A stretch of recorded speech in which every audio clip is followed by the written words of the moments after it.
প্রণমী তোমাদের বন্ধুরা, সবাই ভালো আছো তো?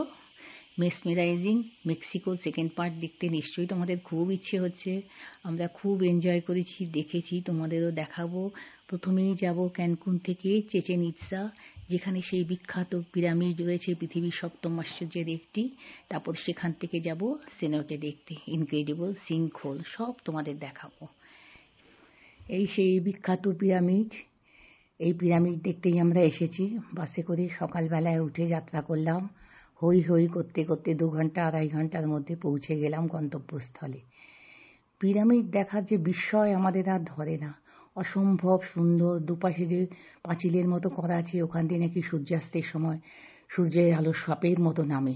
আসলে এটা হচ্ছে পিরামিড, হচ্ছে সর্পদেবতার মন্দির।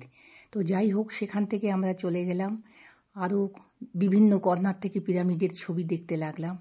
এসে গেলাম সেই বিখ্যাত একটা গ্রাউন্ড, যেখানে ওদের খেলাধুলা হতো। এই খেলাধুলাটা হতো এখানেও। দেখো, সাপের মূর্তি রয়েছে। এখানে সবাই মিলে বসে খেলাধুলা দেখত এবং রাবারের বল নিয়ে খেলা হতো।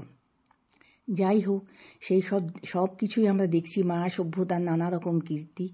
আবার ছুটে চলে এলাম পিরামিডের কাছে। পিরামিডের সামনে দাঁড়িয়ে নানা রকম ছবি তোলা হলো। পেছনে দেখো লম্বা লম্বা পিলার আছে, ওখানে যোদ্ধারা নিজেদের স্যাক্রিফাইস করতো।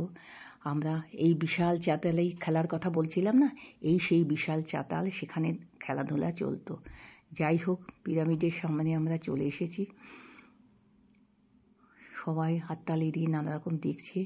খেলাধুলার জায়গাতেও আবার এসে গেছি। এখানেও সাপের মূর্তি রয়েছে। পিরামিডের সামনে সবাই মিলে হাততালি দিলে জানো তো, পাখির আওয়াজ শোনা যায়। এও একটা আশ্চর্য ঘটনা। যাই হোক, এসব দেখে আমরা ফিরবো। আমরা মায়ানদের ক্যালেন্ডার নিয়ে নিলাম। 18 মাসে তাদের বছর। মজার কথা বলো।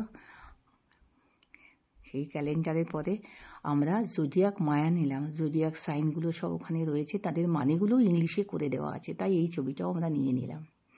এরপর সেনোটির দিকে যাত্রা করলাম। মজার মতো করে হই হই করতে করতে ট্রাইবাল ড্রেসে ওখানে সব সাজগুজ দাঁড়িয়েছিল, সেটাও দেখলাম। তারপরে সেই অবিশ্বাস্য হোল, সিঙ্কহোল দেখো, ওপর থেকে দেখাচ্ছি কত গভীরে। আর শিকড়গুলো নেমেছে, মনে হচ্ছে যেন একেবারে সাজানো। প্রকৃতি যেভাবে সাজাতে পারে ভাবা যায় না। অপূর্ব দৃশ্য। সব দূর থেকে কত ছোট ছোট লাগছে সবাইকে। সূর্যের আলোটা পড়েছে এই সিঙ্কহোলের মধ্যে।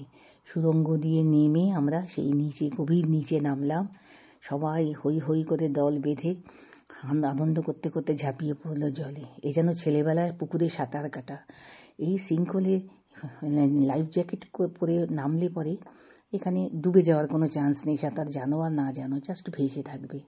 সুতরাং জলে নামার মজা, জলে খেলা করার মজাটাই আলাদা। সেই মজা দেখো, সবাই মিলে হই হই করছে, কেমন ছোট বড় কেউ বাদ নেই। অবশেষে আমিও একটু জলে পা ডোবালাম। সিঙ্কহোলে পা ডোবানোর একটু সুযোগ যখন পেলাম, কি বলো? এবারে বিদায়ের পালা। আপনারা সব ভালো থাকবেন।